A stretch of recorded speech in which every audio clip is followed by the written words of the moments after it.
I spend way too much time scrolling on Facebook Marketplace looking for deals. So naturally, I picked up this 2006 BMW 325 Xi with a 6-speed manual for the low price of $600. We're going to take a look at this BMW, see if I actually got a good deal, and maybe do something fun with it. As you can see, this BMW has lived a tough life. It has done 180,000 miles, and it seems like for half of those miles it was running into curbs. What really sets this car apart is the powertrain. The N52 engine in this 325 Xi is one of the most reliable engines that BMW has ever made. From the factory, this should make 215 horsepower, and paired with the 6-speed manual, it should make this car super fun to drive. Which brings me to why I bought it. My goal is to take this car to a rallycross event and see how well this cheap BMW can handle some more abuse. Alright, I have a new key in my hand, and we have a new battery in the vehicle. So let's go ahead, plug that in. We have key stuff going on, and let's hit the start button, and nothing. Not sure if you can hear it, but the fuel pump is running. However, it doesn't want to start. Let's start diagnosing. Previous owner definitely had a DUI or two or a couple at some point, because this is for the a breathalyzer. So that's probably why the car doesn't want to start. And I'll start there, hacking up this wiring.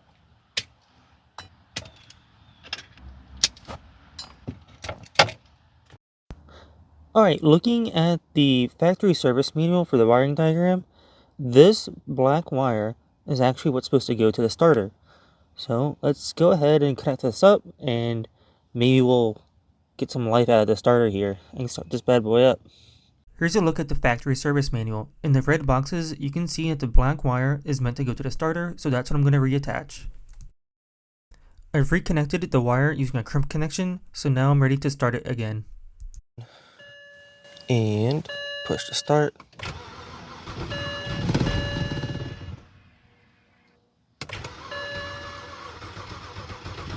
Almost wants to start.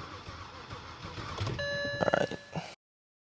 To give the BMW a better chance of starting, I went ahead and just connected up the battery charger to it. The interior of this car was definitely a mess.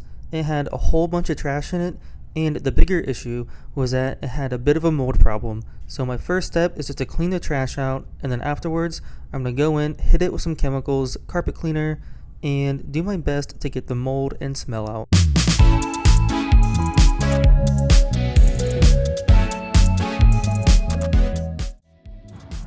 Definitely a bit cleaner now, but still definitely pretty gross. I'm going to try a little bit harder to get some of this trash out.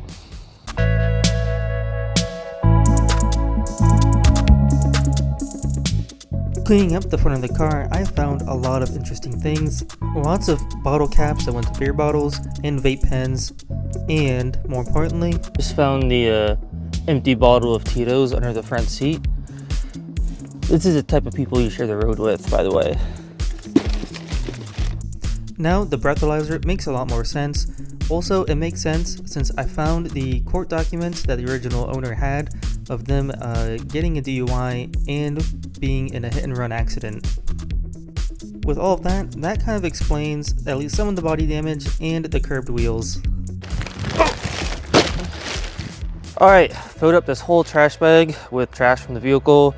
A lot of interesting things in it. This driver was definitely under the influence 99% of the time while driving. Anyways, next steps for me, I'm going to be vacuuming up the interior, getting rid of all those small things going on, and then we'll start using some chemicals to get rid of the rest of the trash on the inside.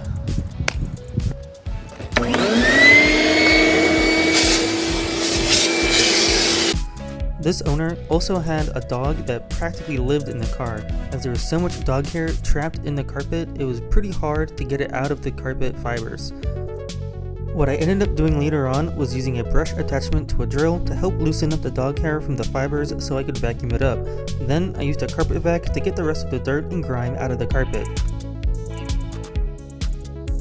As you can see here, the back seat is pretty tore up, so nothing can really be done to that other than just replacing it, which I haven't done yet because that's pretty low on the priority list.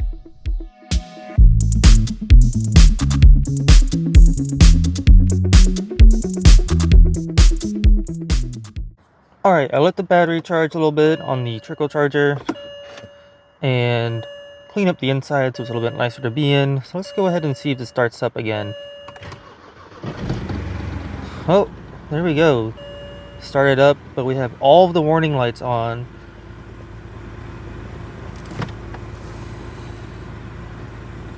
Let's take a walk around the vehicle.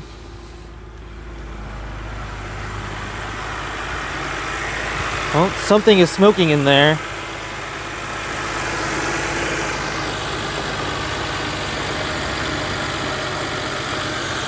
Since the BMW starts up, let's see if it actually moves under its own power. That way it can get it into the garage because it's supposed to snow soon.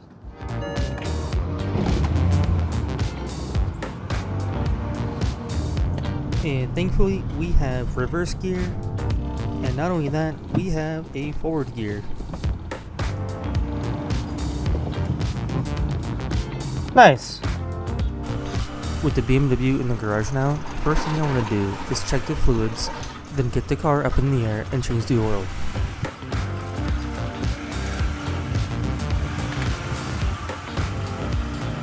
Power steering was making a weird noise, so it's up first.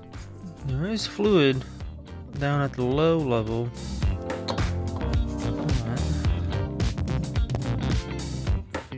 That looks really gross. Brake fluid looks a bit low. That also looks really gross. Here is a closer look at the interior of the BMW after it was detailed more thoroughly. Everything cleaned up pretty well, and I was able to remove the mold smell from inside of the vehicle. It's actually a nice and comfortable place to be after roughly 4 hours of detailing. Cleaning up the dirt revealed some damage to the front seat and wear and tear, but with 180,000 miles and a previous owner who obviously didn't take care of the car, I'm pleasantly surprised at how it came out.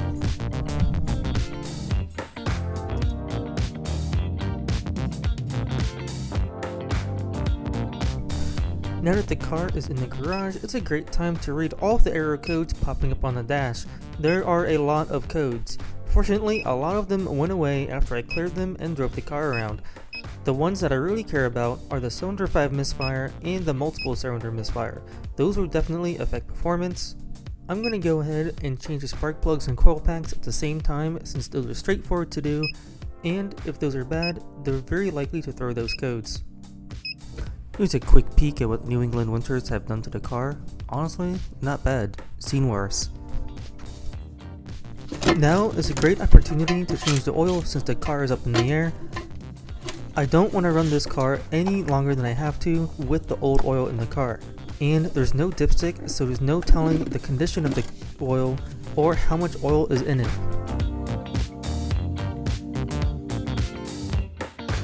Alright, quick and dirty oil analysis. I have the old filter here and I cut it up and I stuck it in the press to press out all the old oil to see if there's any metal flakes, and there's nothing.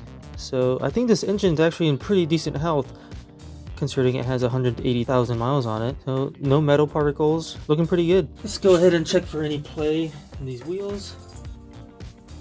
That seems pretty tight, side to side, up and down. Seems pretty tight. Let's check the other side. Up and down seems decent. A little bit of play, side to side. Let's see if you guys can get a better look at that.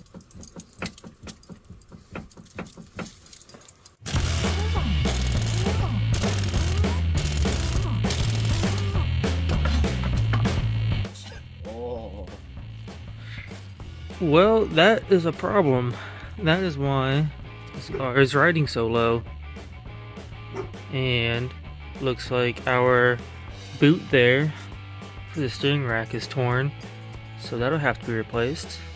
Otherwise, doesn't seem too bad. The rotors have a bit of a lip on them, so that'll be replaced. And just new brake pads as well. I want to spray some penetrating oil on all the bolts to give this a fighting chance of coming off. Impact didn't work, so time to add some heat.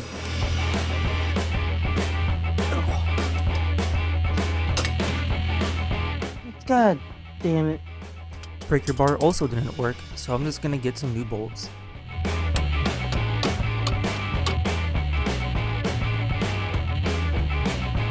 Update: the sway bar end link here, there should be a spot to put a flat wrench back there, but it was completely rounded off, so there's no way to take it off without the nut on the other side just spinning around. Looks like I'm going to take the nuclear option and just cut it off and then get a new one.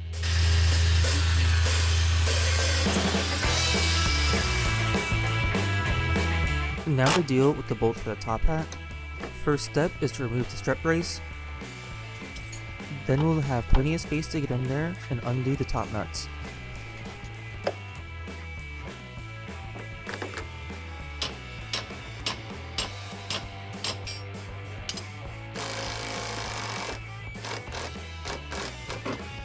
Next, I'm going to remove this tie rod, and I'm going to remove the inner and outer tie rod as one assembly.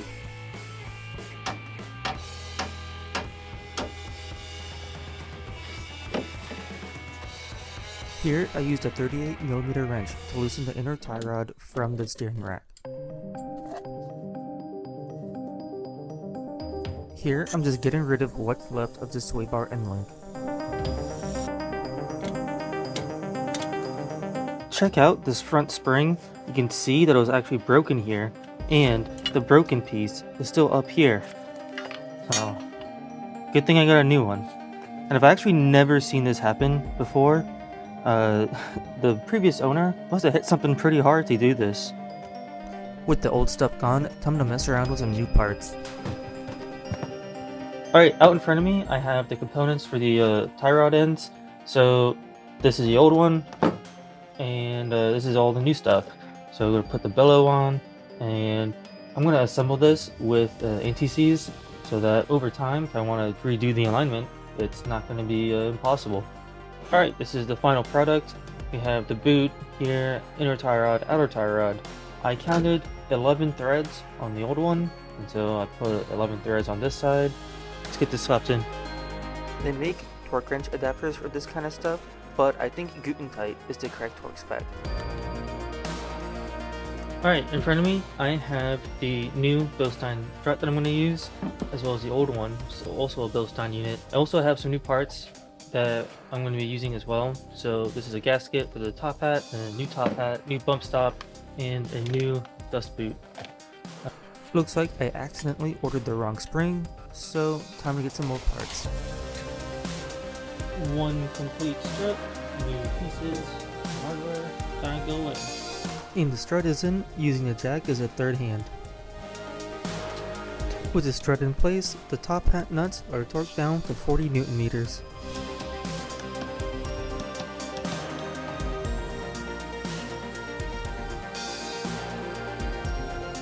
Before I put on the new rotors, I'm going to go ahead and clean up the surface and apply some anti-seize all around.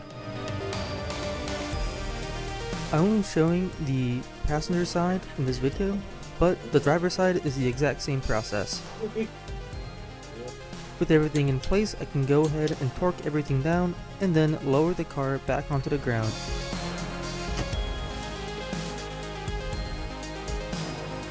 They're not stance down the front. Got some ground clearance. Now that the front suspension is sorted out and we've got the car back on the ground, let's go ahead and dive into the misfiring issue. I have a sneaking suspicion that it's actually the spark plugs and possibly coil packs. Those things tend to go wrong, and they're pretty easy to neglect. So let's go ahead and start tearing this apart. First step is just to remove this cowl cover, and conveniently a lot of the bolts are actually missing. And now just to carefully lift up the plastic engine cover, and that'll reveal everything else. There we go. And now we have access to the spark plug and coil packs. Alright, let's take a closer look at what we're working with. Here you can actually see oil that is pooled in between the spark plug holes. So the valve cover gasket is definitely leaking. And recall our cylinder number 5 was the one that had the misfire, and that one is different from the rest of them. So we're gonna go ahead and replace all 6 of them so they're all the same. And all the spark plugs, I think the valve cover gasket is gonna be a future me problem, but it's definitely gonna be done eventually.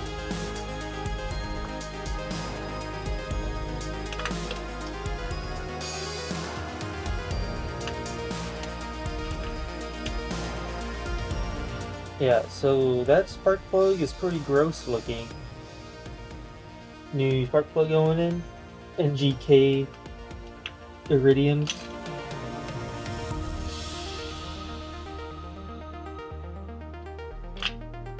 Alright, these spark plugs are gonna get torqued to 18 foot-pounds.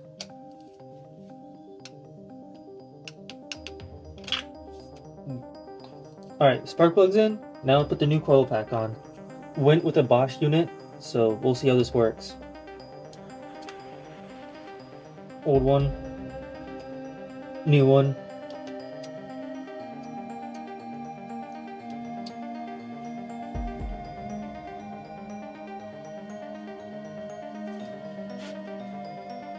And just like that, 1 out of 6 done. Alright, got all the old components laid out here, and we can see this was the odd one out. So pretty good that we just replaced all of them. Peace of mind. And these are all the spark plugs, and they are all wicked disgusting. And they all have this weird deposit on them, and they are super worn down. So good thing we replaced all of them. So hopefully this thing runs better now. Now that we fixed the front suspension and the misfiring issue, it's time to double check our work and take the car on a quick rip around the field.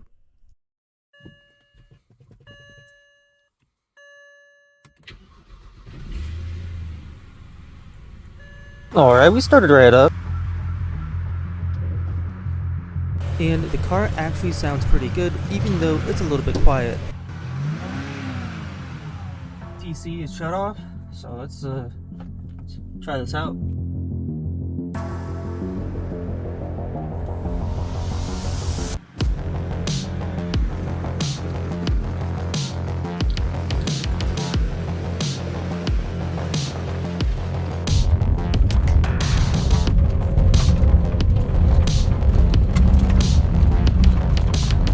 The front bumper came off during the test drive, but nothing a few zip ties can't fix. The car whips around the field pretty good, so time to take it out on an actual test drive to see how the ultimate driving machine handles the road.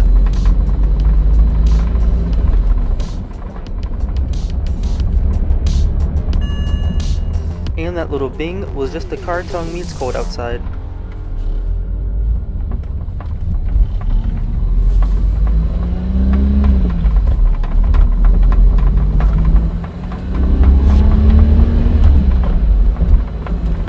And to my surprise, the turn signal actually works.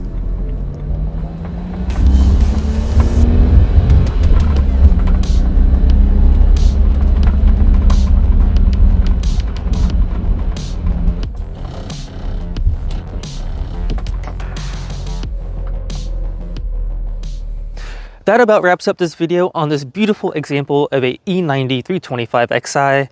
And we did a lot of work to get this thing race ready and to prep for the event. So on the next video, you can catch this actually doing the rallycross event, and I'm going to go over some of the good things that happened and then some of the bad things. And hopefully we can fix some of those bad things and make it out for round 2. If you liked the video, go ahead and hit that like button. And if you want to see more videos on this BMW, hit that subscribe button as well. Leave a comment down below about your ownership experience with an E90 or just any BMW in general. A lot of people say they're like a pain in the butt, but I don't know, it hasn't been too bad to me.